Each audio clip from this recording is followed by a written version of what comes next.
नमस्कार विद्यार्थियों, आशा है कि आप स्वस्थ व प्रसन्न होंगे।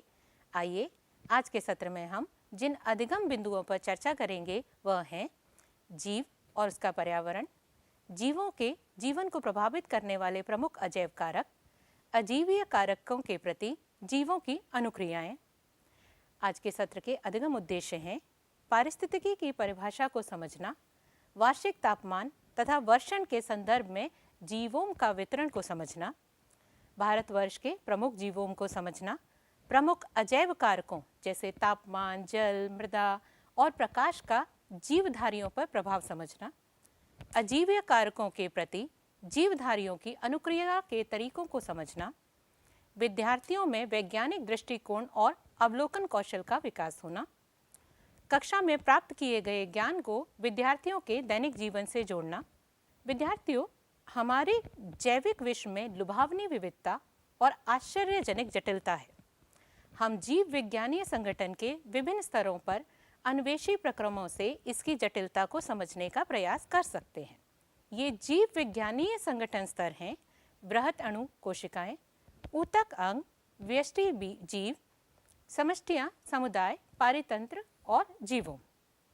इस संगठन के किसी भी स्तर पर हमारे मन में दो प्रकार के प्रश्न उठ सकते हैं। उदाहरण के लिए, जब हम बाग में सुबह बुलबुल को गाते सुनते हैं तो प्रश्न उठता है, पक्षी कैसे गाता है या पक्षी क्यों गाता है। कैसे प्रकार के प्रश्नों में प्रक्रम के पीछे क्रियाविधि को जानने की जिज्ञासा है, जबकि क्यों प्रकार के प्रश्नों में प्रक्रम का महत्व तलाशा जाता है।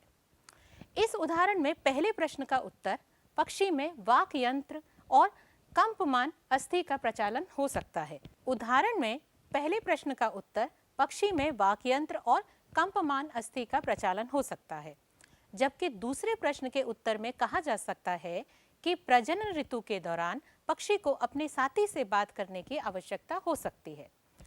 जब आप अपने चारों ओर प्रकृति को वैज्ञानिक दृष्टिकोण से देखेंगे तो आपके मन में निश्चित रूप से दोनों प्रकार के अनेक दिलचस्प प्रश्न उठेंगे। रात को खिलने वाले फूल आमतौर पर सफ़ेद क्यों होते हैं? भ्रमर को कैसे पता चलता है कि किस फूल में मकरंद है? कैक्टस में इतने सारे कांटे क्यों होते हैं? चूजे कैसे अपनी माँ को पहचान लेते हैं? आदि आदि। आप पिछली कक्षाओं में सीख चुके हैं, पारिस्थितिकी एक ऐसा विषय है जिसमें जीवों के बीच या जीवीय तथा भौतिक, अजीवीय अंग्रेजी में एबायोटिक, पर्यावरण के बीच होने वाली पारस्परिक क्रियाओं का अध्ययन किया जाता है। मूल रूप से पारिस्थितिकी जीवीय संगठन के 4 स्तरों से संबंधित है: जीव, समष्टियां, समुदाय और जीवों। आज के सत्र में हम पारिस्थितिकी के जैविक स्तर के बारे में जानेंगे। जैविक स्तर पर पारिस्थितिकी मूल रूप से कायकीय पारिस्थितिकी है, जिसमें विभिन्न जीव न केवल जीवित रहने के लिए बल्कि जनन के संदर्भ में अपने पर्यावरण के प्रति अनुकूलित हो जाते हैं। आपने पहले की कक्षाओं में पढ़ा होगा कि पृथ्वी का सूर्य के चारों ओर घूर्णन, इसके अक्ष का झुकाव, तापमान की तीव्रता और अवधि किस प्रकार वार्षिक परिवर्तनों का कारण बनता है, जिसके फलस्वरूप भिन्न ऋतुएं बनती हैं। स्क्रीन पर दिखाए जा रहे चित्र को ध्यान से देखिए। आप यह चित्र देखकर समझ पा रहे होंगे कि किस प्रकार यह वार्षिक परिवर्तन, तापमान और वर्षण मिलकर मुख्य जीवों का निर्माण करते हैं, जैसे कि मरुस्थल, घासस्थल, उष्णकटिबंधीय वन, शीतोष्ण वन, शंकुधारी वन, उत्तर ध्रुवीय, अल्पाइन टुंड्रा वर्षा वन और टुंड्रा। बरसात या वर्षण में वर्षा और हिम दोनों शामिल हैं। प्रत्येक जीवों के अंदर ही क्षेत्रीय और स्थलीय विभिन्नताओं के कारण आवासों में व्यापक विविधता है। स्क्रीन पर आप भारतवर्ष के प्रमुख जीवों देख सकते हैं, जैसे कि उष्णकटिबंधीय वर्षा वन, पर्णपाती वन, मरुस्थल तथा समुद्र तट। विद्यार्थियों, पृथ्वी ग्रह पर जीवन न केवल थोड़े से अनुकूल आवासों में ही है, बल्कि चरम और कठोर आवासों में भी है, जैसे कि झुलसते राजस्थानी मरुस्थल, निरंतर वर्षा से भीगे मेघालय के वन, गहरे महासागर की खाइयाँ, वेगवती सरिताएं, ध्रुवीय क्षेत्रों की स्थायी तुषार भूमि, ऊंचे पर्वत शिखर, गर्म झरने और दुर्गंध युक्त कंपोस्ट गर्त आदि कुछ नाम हैं। यहाँ तक कि हमारी आंत भी सूक्ष्म जीवों की हजारों जातियों का बेजोड़ आवास है। विभिन्न आवास की भौतिक और रासायनिक स्थितियों में इतनी अधिक विविधता के मुख्य तत्व क्या हैं? सबसे महत्वपूर्ण तत्व तापमान, जल, प्रकाश और मृदा हैं। हमें यह याद रखना जरूरी है कि भौतिक, रासायनिक, अजीवीय या जैव घटक अपने आप से पूरी तरह किसी जीव के आवास की विशेषता नहीं बताते। आवास में जीवीय, अंग्रेजी में बायोटिक घटक भी शामिल हैं, जैसे कि रोगजनक, अंग्रेजी में पैथोजन, परजीवी, परभक्षी और जीव के वे सभी स्पर्धी जिनके साथ यह लगातार पारस्परिक क्रिया करता है। एक लंबे समय में प्राकृतिक वर्ण द्वारा अपने आवास में उत्तरजीविता, अंग्रेजी में सर्वाइवल और जनन को इष्टतम बनाने के लिए जीव ने अनुकूलन का विकास किया। प्रत्येक जीव का उन परिस्थितियों का एक निरंतर प्रयास होता है जिसमें वह सहन कर सकता है। उपयोग किए जाने वाले संसाधनों की विविधता तथा पारितंत्र में उसकी एक विशिष्ट क्रियात्मक भूमिका होती है। यह सब सामूहिक रूप से उसका निकेत बनाते हैं। आइए अब कुछ प्रमुख अजैव कारकों पर चर्चा करते हैं जो जीवों के जीवन को प्रभावित करते हैं। अजैव कारकों में तापमान एक प्रमुख कारक है। तापमान पारिस्थितिक रूप से सबसे ज्यादा प्रासंगिक पर्यावरणीय कारक है। आप जानते ही हैं कि पृथ्वी पर औसत तापमान ऋतु के अनुसार बदलता रहता है। भूमध्य रेखा से ध्रुवों की ओर और मैदानों से पर्वत शिखरों की ओर उत्तरोत्तर घटता रहता है। ध्रुवीय क्षेत्रों में उच्च तुंगता, अंग्रेजी में एल्टीट्यूड वाले क्षेत्रों में तापमान अवशून्य, अंग्रेजी में सब जीरो से लेकर ग्रीष्म में उष्णकटिबंधीय मरुस्थलों में 50 डिग्री सेंटीग्रेड से अधिक पहुंच जाता है। लेकिन कुछ बेजोड़ आवास भी हैं, जैसे गर्म झरने और गहरे सागर के उष्ण जलीय निकास, जहां औसत तापमान 100 डिग्री सेंटीग्रेड से भी अधिक होता है। यह सामान्य ज्ञान है कि आम के पेड़ कनाडा और जर्मनी जैसे शीतोष्ण देशों में नहीं होते हैं और न हो सकते हैं। हिम चीते केरल के जंगलों में नहीं मिलते और ट्यूना मछली महासागर के शीतोष्ण अक्षांशों में कभी कभार ही पकड़ी जाती है। जीवधारियों के लिए तापमान के महत्व को आप उस समय अच्छी तरह से सराह सकते हैं जब आपको पता चले कि यह प्रकीर्णों, अंग्रेजी में एंजाइमों की बलगति अर्थात काइनेटिक्स को प्रभावित करता है। इसके द्वारा आधारी उपापचय जीव के अन्य कार्यकीय प्रकारों और उसकी गतिविधियों को प्रभावित करता है। कुछ जीव तापमानों के व्यापक परास अर्थात चरम को सहन कर सकते हैं और उसमें खूब बढ़ते हैं। ये प्रथोतापी, अंग्रेजी में यूरीथर्मल कहलाते हैं, लेकिन उनमें से अधिकांश तापमानों की कम परास में ही रहते हैं। ऐसे जीव तनुतापी, अंग्रेजी में स्टीनोथर्मल कहलाते हैं। विभिन्न जातियों के भौगोलिक वितरण काफी हद तक उनकी तापीय सहन शक्ति पर निर्भर है। जल तापमान के बाद जीवों के जीवन को प्रभावित करने वाला एक अन्य महत्वपूर्ण कारक है। वास्तव में पृथ्वी पर जीवन पानी में ही जन्मा था और यह बिना पानी के अपने आप में इसका प्रतिपालन नहीं हो सकता। मरुस्थल में इसकी उपलब्धता इतनी सीमित है कि केवल विशेष अनुकूलताओं के कारण ही जीवों का यहाँ रहना संभव है। पादपों की उत्पादकता और वितरण भी पानी पर बहुत ज्यादा निर्भर है। आप सोचते होंगे कि महासागरों, झीलों और नदियों में रहने वाले जीवों को जल संबंधी समस्याओं का सामना नहीं करना पड़ता होगा, लेकिन यह सच नहीं है। जलीय जीवों के लिए जल की गुणता अर्थात रासायनिक संगठन पीएच महत्वपूर्ण होता है। लवण की सांद्रता प्रति 1000 वर्ग में लवणता के रूप में मापी गई है, जो कि अंतःस्थलीय जल में 5 से कम, समुद्र में 30 से 35 और कुछ अति लवणीय लगूनों में 100 से अधिक होती है। बहुत से अलवण जल प्राणी समुद्र के पानी में और समुद्री प्राणी अलवण जल में लंबे समय तक नहीं रह सकते, क्योंकि उन्हें परासरणी समस्याओं का सामना करना पड़ता है। कुछ जीव लवणता की व्यापक परास के प्रति सहनशील होते हैं। प्रथु लवणी अंग्रेजी में यूरी हेलाइन कहलाते हैं, लेकिन अन्य कम परास में सीमित होते रहते हैं। तनु लवणी अंग्रेजी में स्टीनोहेलाइन कहलाते हैं। विद्यार्थियों, तीसरा अजैविक कारक जो जीवों को सबसे अधिक प्रभावित करता है वह है प्रकाश।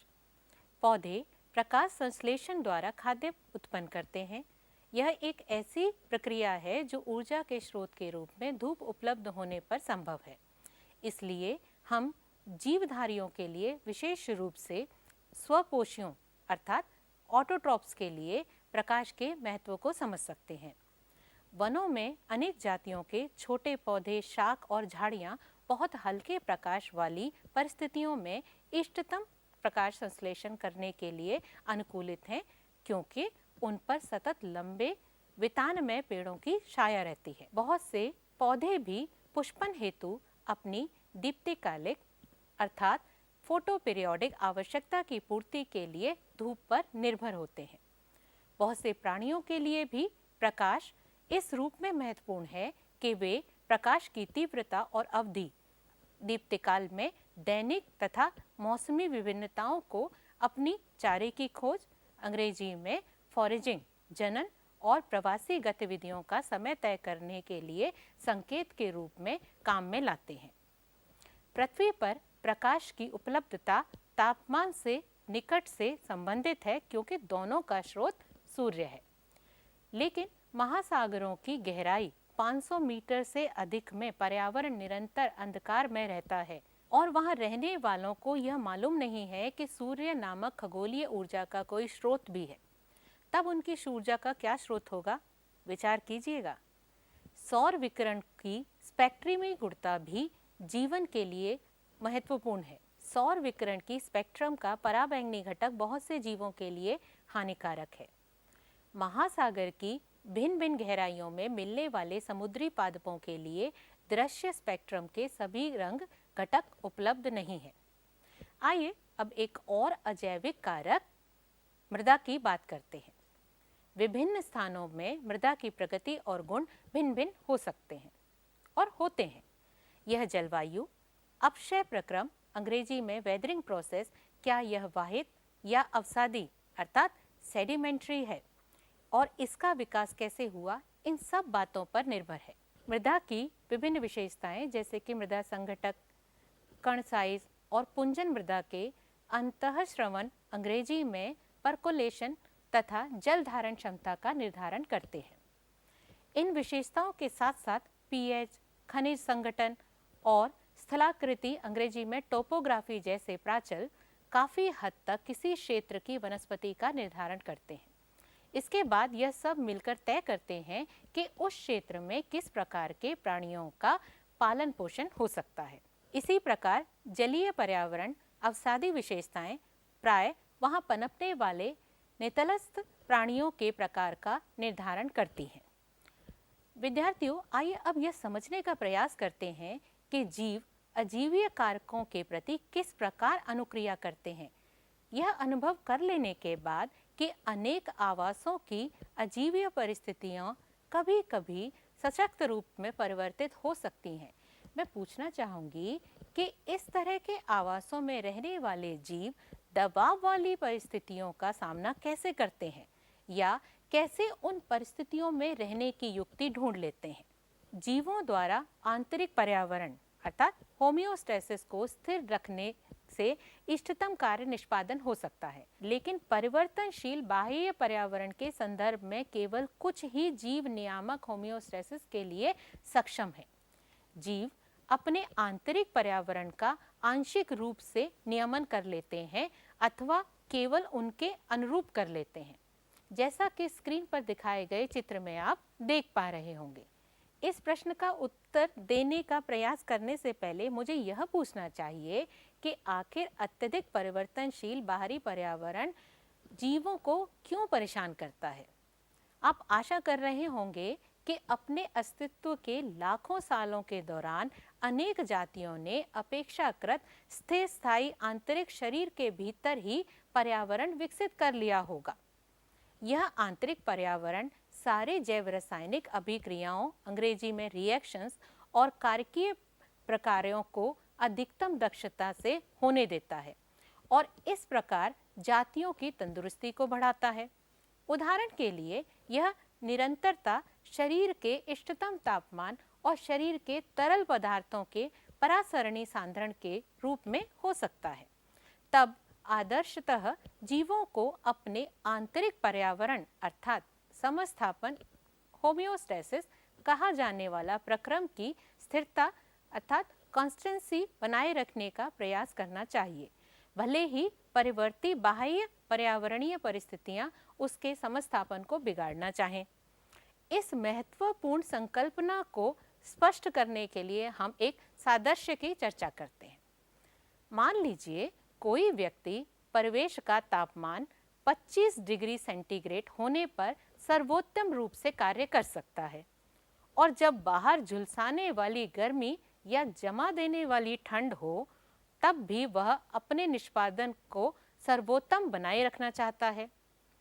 यह घर में, कार में यात्रा करते हुए, अपने कार्यस्थल पर गर्मियों में वातानुकूलक अर्थात एयर कंडीशनर और सर्दियों में तापक अर्थात हीटर का प्रयोग करके ऐसा कर सकता है। तब भले ही उसके बाहर का मौसम कुछ भी हो, उसका निष्पादन हमेशा अधिकतम होगा। यहाँ व्यक्ति का समस्थापन कार्यकीय साधनों के बजाय कृत्रिम साधनों द्वारा हासिल किया गया है। दूसरे जीव इन स्थितियों में कैसे रहते हैं, आइए इन संभावनाओं पर विचार करते हैं। पहला है नियमन करना। कुछ जीव समस्थापन कार्यकीय कभी कभी व्यवहारिक भी साधनों द्वारा बनाए रखते हैं, जिससे शरीर का तापमान, परासरणी सांद्रण आदि स्थिर बना रहता है। सभी पक्षी और स्तनधारी और बहुत थोड़े से निम्न कशेरुकी और कुछ अकशेरुकी जातियां वास्तव में ऐसा नियमन, ताप नियमन और परासरण नियमन बनाए रखने में सक्षम है। विकासवादी जीव वैज्ञानिकों का विश्वास है कि स्तनधारियों की सफलता इस कारण के पीछे है कि वह अपने शरीर का तापमान स्थिर बनाए रखने में सक्षम है, चाहे वे अंटार्कटिका में रहें या सहारा के रेगिस्तान में। अधिकतर स्तनधारियों द्वारा अपने शरीर के तापमान को नियमित रखने के लिए जो क्रियाविधि अपनाई जाती है वह ऐसी है जैसे कि मानव अपनाते हैं। हम शरीर का तापमान 37 डिग्री स्थिर रखते हैं। ग्रीष्म ऋतु में जब बाहर का तापमान हमारे शरीर के तापमान से अधिक होता है तब हमें पसीना आता है। गर्मी के फलस्वरूप पसीना का वाष्प बनकर उड़ने से होने वाला शीतलन वैसा ही है जैसे कि डेजर्ट कूलर चलने पर शरीर का तापमान कम हो जाता है। शीत ऋतु में जब पर्यावरणीय तापमान 37 डिग्री सेल्सियस से कम होता है हम कांपने लगते हैं, जो एक प्रकार का व्यायाम है जिससे ऊष्मा पैदा होती है और शरीर का तापमान बढ़ जाता है। लेकिन पौधे में आंतरिक तापमान को स्थिर बनाए रखने के लिए ऐसी कोई क्रियाविधि नहीं होती है। विद्यार्थियों, दूसरा तरीका है समरूपण रखना। प्राणियों की बहुत बड़ी संख्या लगभग 99% और लगभग सभी पौधे स्थिर आंतरिक पर्यावरण नहीं बनाए रख सकते। उनके शरीर का तापमान परिवेशी तापमान के अनुसार बदलता रहता है। जलीय प्राणियों में शरीर के तरल की परासरणीय सांद्रता परिवेशी अर्थात वायु जल की परासरणीय सांद्रता के अनुसार बदलती रहती है। ये प्राणी और पादप समरूपी अंग्रेजी में कन्फर्मर्स कहलाते हैं। जीव के लिए स्थिर आंतरिक पर्यावरण के लाभ को देखते हुए मुझे यह अवश्य पूछना चाहिए कि समरूपी विकसित होकर नियामक क्यों नहीं बने। मैंने अभी जिस मानव सादृश्य का उदाहरण दिया है उसका स्मरण कीजिए। कितने लोग नहीं चाहते कि उनके पास में एयर कंडीशनर हो, और कितने हैं जो वास्तव में उसे खरीद पाते हैं।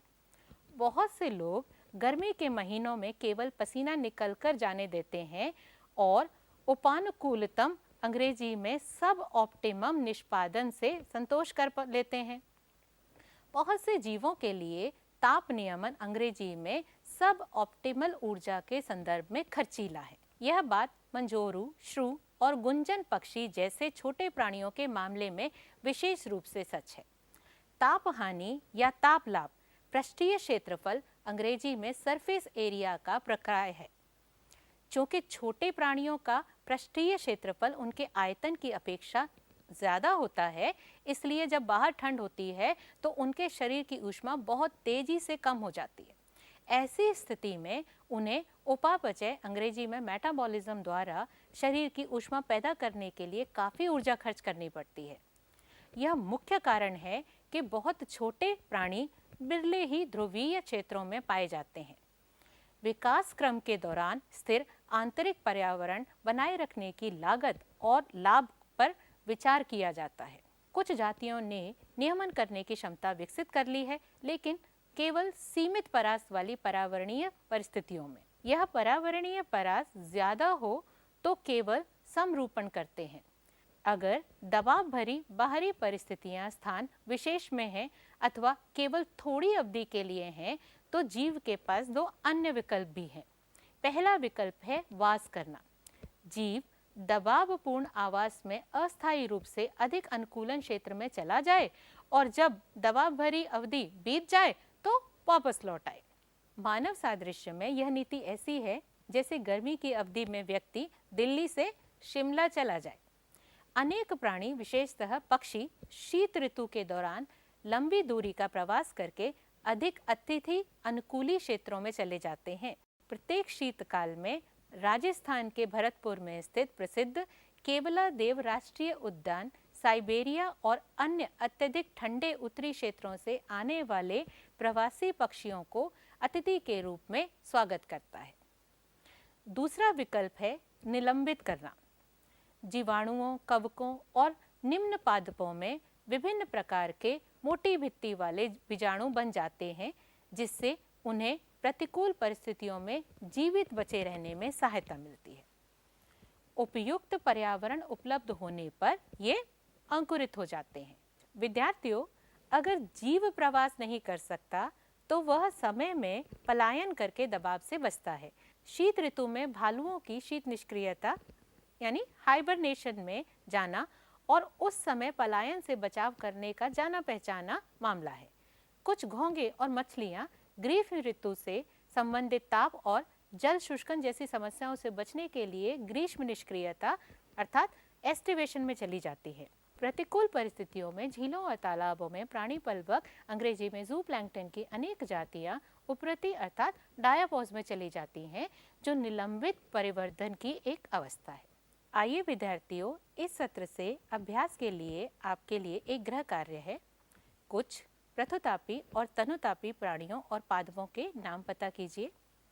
हाल ही के वर्षों में भूमंडलीय तापमान में हुई वृद्धि जीवों के वितरण दायरे पर क्या प्रभाव डालेगी, चर्चा कीजिए। समुद्रवासी लाल, हरे और भूरे शैवालों में से किसकी गंभीरतम जल में मिलने की संभावना है, क्यों? सामान्यतः छोटे प्राणी ध्रुवीय इलाकों में नहीं पाए जाते, ऐसा क्यों, चर्चा कीजिए। शीत ऋतु में कौन से प्रवासी पक्षी भरतपुर की तरफ आते हैं और क्यों, जानकारी एकत्रित कीजिए। आशा है आप सभी ने सत्र का आनंद लिया होगा और आज कुछ नया सीखा होगा। आपने आज के सत्र में जो कुछ सीखा उसका स्व अध्याय करते रहें और अपने उद्देश्य की पूर्ति में सफल हों। इन्हीं शुभकामनाओं के साथ शीघ्र ही किसी नए उपविषय पर आपसे फिर मुलाकात होगी। धन्यवाद।